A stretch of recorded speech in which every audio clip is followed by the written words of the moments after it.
اس فیضان رحمت سے ویرانوں میں لالہزار کھل اٹھے، خون مقدس سے اس ریگزار میں وہ آبیاری ہوئی کہ گلشن دین لہلہا اٹھا۔ حسین علیہ السلام نے آغوش رسالت صلی اللہ علیہ وآلہ وسلم میں پرورش پائی، جو عصمت بطول علیہ السلام کی حقیقتوں کا حامل تھا، وہ جس کی ضرب میں ذوالفقار حیدر علیہ السلام کی جلالت تھی، جو امامت کے نورانی تخت کی زینت تھا، اور جو محمد صلی اللہ علیہ وآلہ وسلم کا نواز علی علیہ السلام اور فاطمہ سلام اللہ علیہ کا لال تھا۔ راہ خدا میں حق و صداقت کی سربلندی کے لیے خاک و خون میں اس طرح تڑپا کہ خود کو فنا کر کے اسلام کی بقا کا سامان پیدا کر گیا۔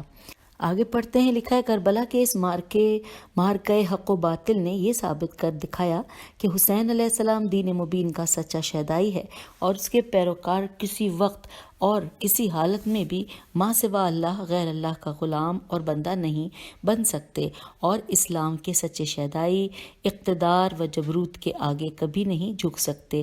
امام حسین علیہ السلام جب مدینے سے نکل رہے تھے تو آپ علیہ السلام نے اپنے دست مبارک سے محمد بن حنفیہ کے نام وصیت نامہ لکھ کر ان کو دیا۔ اس وصیت نامے میں آپ علیہ السلام نے اپنے قیام کا مقصد یوں بیان فرمایا۔ آئیے سامعین پڑھتے ہیں۔ اس میں لکھا ہے انورٹڈ کاما میں کہ میں باغی ظالم اور میم فے سین دال مفسد بن کر نہیں نکل رہا ہوں، بلکہ میرا مقصد اپنے جد کی امت کی اصلاح کرنا ہے۔ میں امر بالمعروف و نہی عن المنکر کے طریقے سے امت کی اصلاح کرنا چاہتا ہوں۔ یوں نہیں کہ میں پہلا شخص ہوں جو اس طریقے پر چل کر امت کی اصلاح کر رہا ہوں، بلکہ مجھ سے پہلے میرے جد بزرگوار اور میرے والد بزرگوار دونوں نے یہی طریقہ اور راستہ اپنایا۔ میں بھی ان کی سیرت اور ان کی راہ حق پر چلتے ہوئے امت کی اصلاح کرنا چاہتا ہوں۔ انورٹڈ کاما کلوز ہو گیا۔ پھر لکھا ہے کہ امام حسین علیہ السلام آزادی اور حرمت کا مظہر تھے۔ آپ علیہ السلام مولائے ابرار زماں اور قوت بازوئے احرار جہاں تھے۔ آپ علیہ السلام نے حق کی حقیقتوں کو آشکار کرتے ہوئے سیلاب ظلم کے آگے بند باندھنے کے لیے اپنی شان امامت کا مظاہرہ کیا، اور انبیاء و مرسلین علیہ السلام کے مقصد بعثت کو واضح کیا، اور خدا کے مقدس دین کی پاسداری کی خاطر اپنے اور اپنے وفادار ساتھیوں کے مقدس لہو سے کربلا بسائی۔ کربلا تمام انسانوں کو حریت اور آزادی کا پیغام دیتی ہے۔ کربلا ظالموں سے ٹکرا جانے کا حوصلہ دیتی ہے۔ کربلا مکتب آزادی ہے۔ حسین علیہ السلام معلم آزادی و حریت ہے۔ کربلا عزت کا راستہ ہے۔ سردار کربلا علیہ السلام کا فرمان ہے کہ انورٹڈ کاما عزت کا راستہ شمشیر اور چمکتی ہوئی ننگی تلوار کا راستہ ہے، جبکہ ذلت کے راستے میں آسائش اور آرام و راحت ہے۔ عزت شمشیر کے سائے میں ہے۔ Inverted comma close. Imam Hussain علیہ السلام معلم عزت ہیں۔ آپ علیہ السلام نے ہمیں درس عزت دیا ہے۔ آپ علیہ السلام نے ہمیں یہ درس دیا ہے کہ اگر خدا کی بارگاہ میں جان دینے کی باری آئے تو جان دینی چاہیے، اور اگر عزت دینے کی باری آئے تو وہ بھی خدا کی بارگاہ میں پیش کرنی چاہیے، اس لیے کہ وہ منبع عزت ہے۔ اب اگلا صفحہ ہے، صفحہ نمبر 23 پہ ہم آئے ہیں۔ لکھا ہے مارکہ کربلا ایک یادگار مارکہ ہی نہیں بلکہ حق و صداقت کا علم بلند کرنے کے لیے لڑی جانے والی ایک عظیم الشان جنگ ہے۔ کون نہیں جانتا کہ رسول اکرم صلی اللہ علیہ وآلہ وسلم دنیا کو حریت، عمل اور آزادی ضمیر کا سبق پڑھانے کے لیے آئے تھے۔ کس کو خبر نہیں کہ اسلام امن و امان کا حامی اور بیجا حقوق اور ناجائز اقتدار کا دشمن ہے، لیکن رسول اللہ صلی اللہ علیہ وآلہ وسلم کو آنکھ بند کیے ہوئے بھی 50 برس بھی نہ گزرے تھے کہ آپ صلی اللہ علیہ وآلہ وسلم کی مقدس تعلیم مسخ ہو گئی، اور وہ خواب جو دین اسلام نے دیکھا تھا شرمندہ تعبیر نہ ہو سکا۔ لیکن قدرت کو یہ کب منظور تھا کہ رسول عربی صلی اللہ علیہ وآلہ وسلم کی لگاتار 23 سال کی محنت رائے گاں اور برباد ہو جائے، تو حق تعالیٰ نے رسول عربی صلی اللہ علیہ وآلہ وسلم کے گھر سے تاجدار انسانیت حضرت امام حسین علیہ السلام ابن علی علیہ السلام کو ظاہر کیا، جن کی قسمت میں ازل سے انقلاب آفرینی لکھی ہوئی تھی۔ آپ علیہ السلام کمال صداقت کے کر و فر پر باطل کے مقابلے میں حق و صداقت کا علم بلند کرتے ہوئے ایسے آئے کہ آپ علیہ السلام کی شہادت عظمیٰ نے تمام کائنات عالم کو حیران کر دیا۔ کسی خبر نہیں کہ آپ علیہ السلام نے انتہائی صبر و استقلال کے ساتھ دشمنان اسلام سے مقابلہ کر کے نانا صلی اللہ علیہ وآلہ وسلم کی محنت کو ضائع ہونے سے بچا لیا اور عالم وجود میں رہتی دنیا تک کے لیے اسلام کا جھنڈا گاڑ دیا۔ سبط رسول صلی اللہ علیہ وآلہ وسلم، جگر گوشہ بطول سلام اللہ علیہ، سید شباب اہل الجنہ، شہید کرب و بلا، مظلوم دشت نینوا، شہزادہ کونین حسین علیہ السلام ایک شخصیت کا نام نہیں بلکہ ایک اصول اور ایک تہذیب کا نام ہے، ایک سیاست، ایک عہد کی تاریخ کا نام ہے اور دین قیم کی تفسیر کا نام ہے۔ پھر لکھا ہے کہ جبھی تو ابن زیاد کے بھرے دربار میں زید بن ارقم نے آپ علیہ السلام کے سر اقدس کو دیکھ کر کہا تھا، انورٹڈ کاما، اے عرب، آج سے تم غلام ہو، تم نے ابن فاطمہ سلام اللہ علیہ کو قتل کیا اور ابن مرجانہ کو حاکم بنا دیا اور وہ تمہارے نیک انسانوں کو قتل کرتا ہے اور تمہارے مردوں کو غلام بناتا ہے۔ تم نے ذلت پسند کر لی، اللہ انہیں تباہ کرے جو ذلت کو قبول کرتے ہیں، انورٹڈ کاما کلوز۔ اسی دربار میں صبر و رضا کی ملکہ ثانی زہرا سلام اللہ علیہ، فاتح خیبر علیہ السلام اور صاحب ذوالفقار علیہ السلام کی بیٹی حضرت زینب سلام اللہ علیہ بنت علی نے یوں خطاب کیا۔ آئیے اس خطاب کو پڑھتے ہیں۔ انورٹڈ کاما میں لکھا ہے کہ ہم نے اچھائی دیکھی، ہاں خاندان رسالت صلی اللہ علیہ وآلہ وسلم کا رتبہ اتنا اونچا ہے کہ انہیں شہادت جیسی نعمت نصیب ہوئی، خدا نے جو چاہا انہوں نے کر دیا، یہ قتل گاہ سے گزرے اور گنج شہیداں میں محو آرام ہو گئے، مگر یاد رکھنا اے پسر زیاد، وہ سب کا داد رس ہے آخری فیصلے کے لیے، وہ بہت جلد تجھے اور انہیں اپنی عدالت میں طلب کرنے والا ہے، اور جب تمہارا آمنا سامنا ہوگا تب دیکھنا مظلوم کی فریاد کیا رنگ لائے گی۔ اور اس کے بعد لکھا ہے اور خون ناحق کیا اثر دکھاتا ہے، مر جانا کے جائے تیری ماں کی کوکھ اجڑے اور وہ تیرا سوگ منائے، سن ہاں سن، اور داور محشر جس دن انصاف کرے گا اس دن تجھے پتہ چلے گا کہ کون جیتا اور کون ہارا، انورٹڈ کاما کلوز۔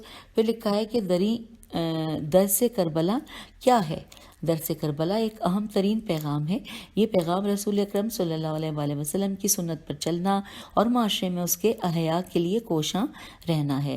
کربلا کا پیغام و درس یہ ہے کہ دین پر ہر چیز قربان ہو سکتی ہے لیکن دین کو کسی چیز پر قربان نہیں کیا جا سکتا۔ کربلا کا پیغام ہے دین کے لیے ہر قسم کی قربانی کے لیے آمادہ رہو۔ کربلا ہمیں درس دیتی ہے کہ اسلام کے لیے حق کے دفاع اور حفاظت کے لیے ہر سن و سال کے مجاہد کی ضرورت ہے۔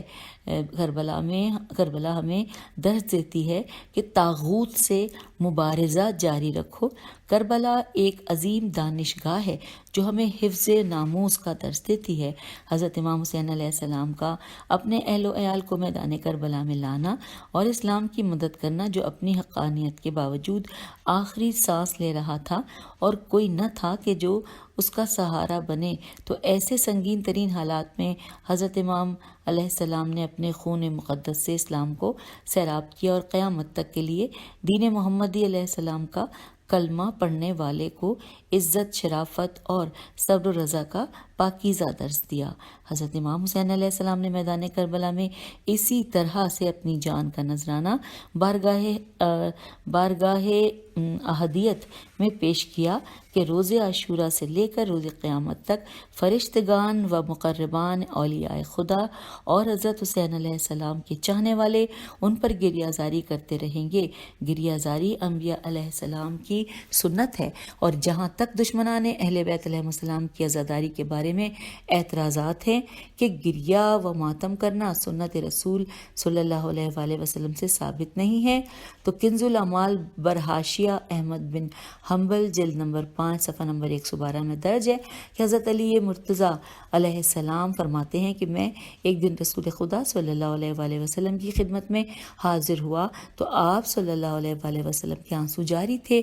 میں نے آپ سے رونے کی وجہ پوچھی تو آپ نے فرمایا کہ جبرائیل علیہ السلام نے مجھے خبر دی ہے کہ حسین علیہ السلام فرات کے کنارے قتل کیے جائیں گے۔ پھر جبرائیل علیہ السلام نے کربلا کی خاک میں مجھے لا کر دی اور سنگھائی، پس میری آنکھیں ایسی نہ تھیں جو نہ روتیں۔ اس زمرے میں سوال یہ ہے کہ کیا رسول خدا صلی اللہ علیہ وآلہ وسلم قبل از شہادت حسین علیہ السلام آپ علیہ السلام کی زندگی میں صرف خاک کربلا کو دیکھ کر رو رہے ہیں؟ وہ بعد از شہادت اس گریہ و ماتم سے منع کرتے؟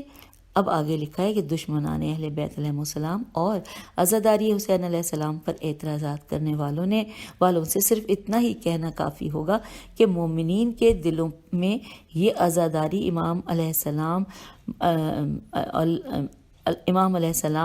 اور اللہ محمد صلی اللہ علیہ وآلہ وسلم اور آل محمد علیہ السلام پر ایمان کامل ہے اور اپنے سیرت و کردار کی تکمیل ہے اور بوقت ضرورت حفاظت دین و ایمان کی خاطر جذبہ شہادت، ایثار و قربانی و جانثاری کی تڑپ پیدا کرتی ہے۔ علوم محمد صلی اللہ علیہ وآلہ وسلم وآل محمد صلی اللہ علیہ وآلہ وسلم کی تشہیر و تبلیغ کے کام کا نام بھی عزاداری ہے۔ علامہ اقبال نے اس ضمن میں کیا خوب کہا ہے کہ حدیث عشق دو بابست کربلا و دمشق، یک حسین رقم کرد دیگر زینب۔ یہ میں نے فارسی کا شعر پڑھنے کی کوشش کی ہے، ہو سکتا ہے اس میں غلطی کی ہو۔ اب آگے لکھا ہے کہ ہماری پیشکش سوگنامہ آل محمد صلی اللہ علیہ وآلہ وسلم بنیادی طور پر حدیث عشق سے انہی دو ادوار کو محیط ہے جنہیں ہم نے وسعت مواد اور ارتقاء رودات کے پیش نظر 4 ابواب میں تقسیم کر دیا ہے، اور یہی مؤلف کا مطمع نظر تھا۔ گویا زیر نظر تالیف و ترجمہ نور اول کے مصائب و آلام جو کرب و بلا کی سرزمین کو لہو لہان کر گئے، اور وقت کے ساتھ ساتھ یہ خون ایک ایسے نور میں تبدیل ہو گیا جسے کوئی تلوار کاٹ سکتی ہے نہ کوئی نیزہ چھید سکتا ہے، اور نہ وقت کا کوئی یزید، کوئی ابن زیاد اور کوئی عمر سعد اسے منا سکتا ہے۔ یہ کار زار کرب و بلا سے شروع ہو کر نور امام آخر الزماں علیہ السلام تک حقانیت، ہم اگلے صفحے کی جانب جا رہے ہیں، پیج نمبر 26 پہ، حقانیت پر 4 میں پیش آنے والی مشکلات اور حق و باطل کے ازلی و ابدی تصادم کی داستان خون چکا پر مبنی ہے۔ اب یہاں پر ایک ربائی لکھی ہے: حسین تیری صدا لا الہ الا اللہ، حسین تیری ادا لا الہ الا اللہ، حسین تیری ثنا لا الہ الا اللہ، حسین تیری دعا لا الہ الا اللہ۔ پھر آگے لکھا ہے کہ سوگنامہ آل محمد کے 4 ابواب کو مصائب و آلام، 4 معصومین علیہ السلام، مصائب شہدائے کربلا اور اسیران کوفہ و شام کے آلام، اور 40 شہدائے کربلا میں تقسیم کرتے ہوئے اس بات کا خیال رکھا گیا ہے کہ کربلا کی تاریخ کے جن واقعات سے بے خبری کی وجہ سے لوگ لا علم ہیں ان کی بھی وضاحت ہو جائے۔ ہمارے خیال میں کائنات عالم میں تحریک حریت اور داستان مظلومیت کا منبع و ماخذ اور سرچشمہ رہنمائی یہی 4 ادوار ہیں، اور ان کا نقطہ عروج سانحہ کربلا ہے۔ ڈوب کر پار اتر گیا اسلام، آپ کیا جانیں کربلا کیا ہے۔ اس کے بعد لکھا ہے: یہ کوئی افسانہ حالات ہنگامی نہیں، سوچ کر لایا گیا ہے انقلاب کربلا۔ اب آگے چلتے ہیں، لکھا ہے: مقصد تعمیر کربلا اور مقتل عشق کی ترسیل و تشہیر کا کار گراں قدر سید سجاد علیہ السلام اور حضرت زینب سلام اللہ علیہا کہ بے تیغ جہاد کا مرہون منت ہے۔ معافی چاہتی ہوں، پچھلے لائن میں کچھ مٹا ہوا تھا، اس لیے پڑھنے میں تھوڑی سی دقت تھی۔ پھر لکھا ہے کہ آپ علیہ السلام کے خطبات ظلم و بربریت کے ایوانوں میں ایک قیامت خیز زلزلہ ہیں۔ ان خطبات نے امور سلطنت اور حکومت کی بنیادیں ہلا کر رکھ دی تھیں۔ ان خطبات کے دور رس نتائج و اثرات مرتب ہوئے۔ یہ حضرت زینب سلام اللہ علیہا اور حضرت امام زین العابدین علیہ السلام کی سیاسی بصیرت کا منہ بولتا ثبوت ہیں۔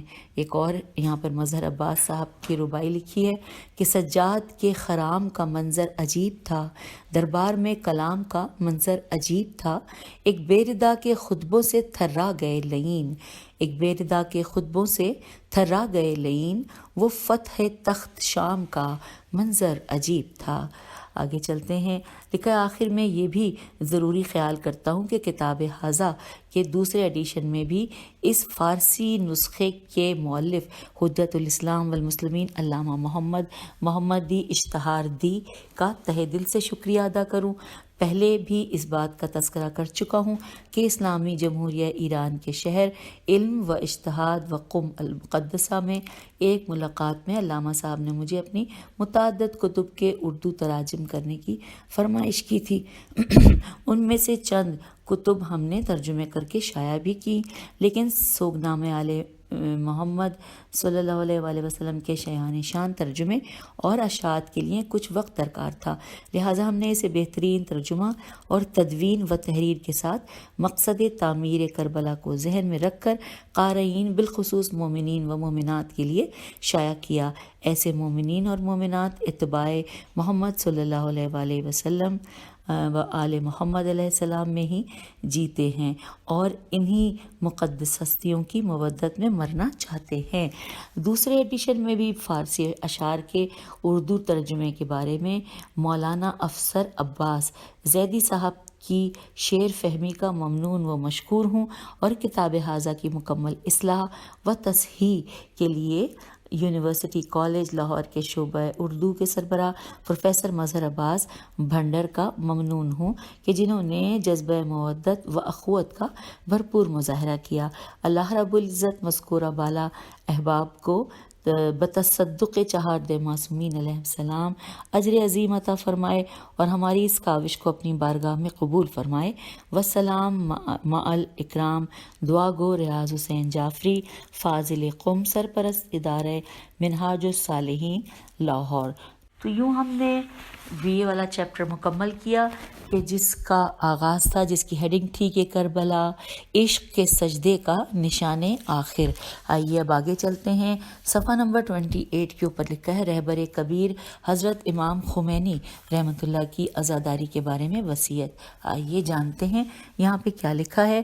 لکھا ہے کہ ائمہ اطہار علیہ السلام بالخصوص سید مظلومان سرور شہیدان حضرت ابا عبداللہ الحسین علیہ السلام، ان کی عظیم مجاہد روح پر اللہ، انبیاء علیہ السلام، ملائکہ اللہ اور صلحاء کا ڈھیروں درود ہو۔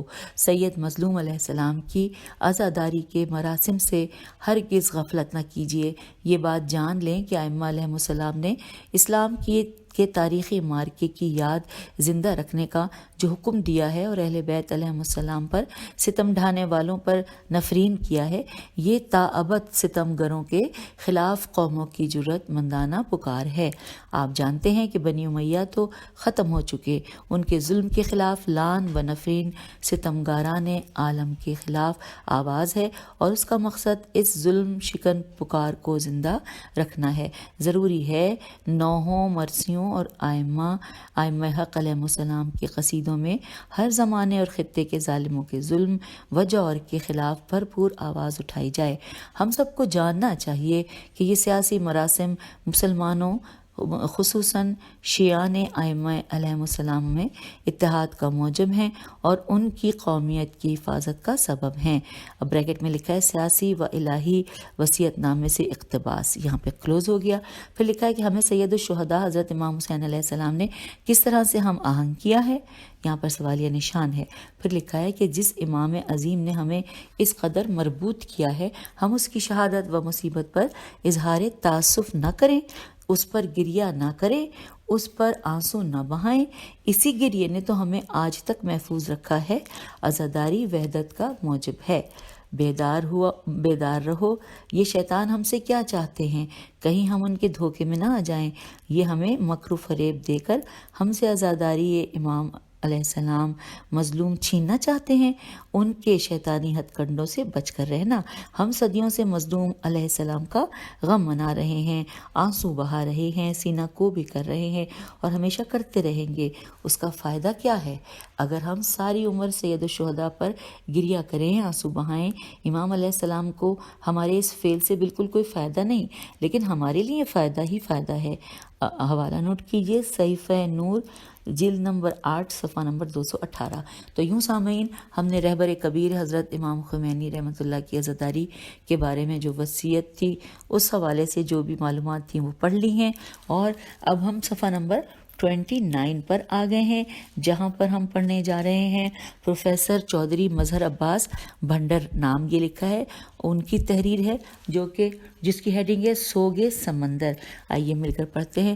لکھا ہے سوگنامہ آل محمد صلی اللہ علیہ وآلہ وسلم سوگ سمندر ہے، بحر مصائب ہے، قلزم گریہ ہے، جہان ماتم ہے اور دنیائے غم ہے۔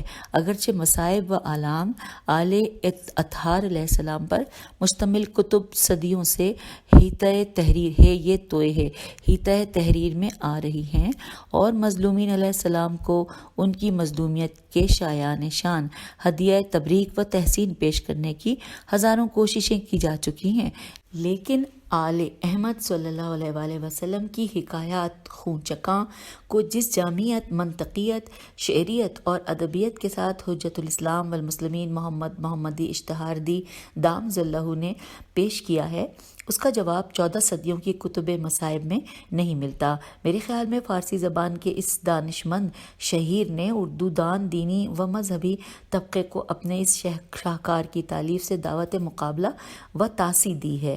الف سین چھوٹی ہے، اور شیعہ علماء، فضلاء اور ادبا کے جذبہ غم نگاری کو مہمیز کیا ہے۔ بدقسمتی سے اردو دان حلقوں میں کتب مقاتل اور خصوصاً مستند، جامع اور مربوط کتب مقاتل کی ہمیشہ کمی رہی ہے۔ ضرورت تو اس امر کی تھی کہ ہم اس کار خیر میں اہل ایران سے سبقت لے جاتے، لیکن افسوس کہ ہم ان کی تالیفات کا شایان نشان ترجمہ بھی نہ کر سکے۔ یہی حال سوگنامہ آل محمد صلی اللہ علیہ وآلہ وسلم کے ساتھ کیا گیا، اور آج تک کسی ادارے یا شخصیت کی جانب سے اس کا بھرپور اردو ترجمہ پیش نہیں کیا جا سکا۔ علامہ ریاض حسین جعفری اور ادارہ منہاج الصالحین مستحق آفرین ہیں کہ انہوں نے اپنے کارہائے علمی اور خدمات علمی میں سوگنامہ آل محمد صلی اللہ علیہ وآلہ وسلم کے معیاری ترجمے کو بھی شامل کر کے اپنی انفرادیت، صلاحیت اور علمیت و عملیت کا لوہا منوا لیا ہے۔ آج اگر علامہ مفتی جعفر حسین، علامہ صفدر حسین نجفی اور علامہ مرتضیٰ حسین صدر الافاضل موجود ہوتے تو وہ بھی مولانا ریاض حسین جعفری کے ترجمے کو دیکھ کر داد و تحسین دیے بغیر نہ رہ سکتے تھے۔ جعفری صاحب نے ہمیشہ ان بزرگان اور سلف صالحین سے کہ اسوۂ ہائے حیات کو پیش نظر رکھا ہے، اور ان کے آغاز کردہ علمی سفر کو مزید آگے بڑھانے اور دور حاضر کے تقاضوں کے مطابق بنانے میں کوئی دقیقہ فروگزاشت نہیں کیا ہے۔ یقیناً مذکورہ بالا بزرگان کی روحیں اعلیٰ علیین میں جعفری صاحب کے اس عظیم علمی کارنامے سے سرشار ہوں گی اور ان کے مدارج علمیہ میں اضافے کے لیے دعا کریں گے۔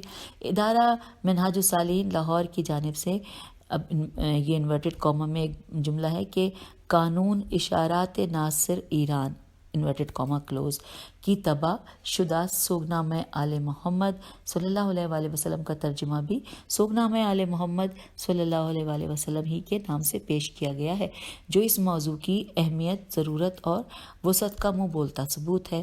اگلے پیراگراف میں لکھا ہے کہ محمد و آل محمد صلی اللہ علیہ وآلہ وسلم باعث تخلیق کائنات ہیں، تو ان کا سوگ عزاداری بھی محیط ششجہات ہے۔ آج بر صغیر پاک و ہند کے شہر شہر، قریہ قریہ، بستی بستی اور کوچے کوچے میں عزاداری آل ابا نہ صرف محرم الحرام، اربعین اور شہادت ہے معصومین علیہ السلام کے ایام مخصوصے پر برپا ہوتی ہے، بلکہ یہ کل یوم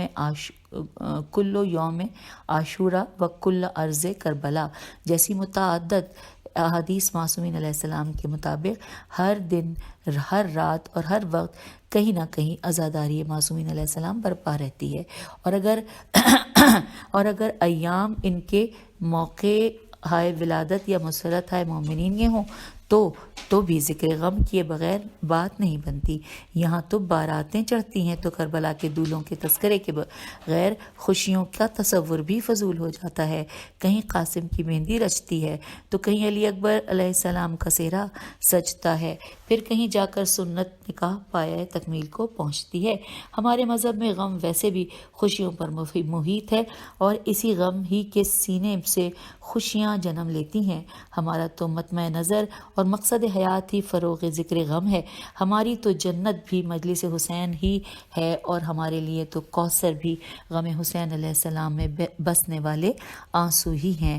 بقول حماد آل محمد سید مظفر حسین نقوی کہ یہ مجلس شبیر میں نکلے ہوئے آنسو فردوس کے باغوں میں سجا دیتی ہے زہرا،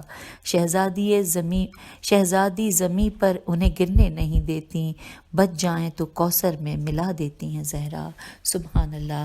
آئیے پیج 31 پہ ہم آ گئے ہیں۔ لکھا ہے سوگنامہ آل محمد اردو علامہ جعفری کی زبان دانی، ادب نوازی اور فن اشاعت سے باخبری کا ایک عمدہ نمونہ ہے جس میں کسی بھی پہلو کو نظر انداز نہیں کیا گیا۔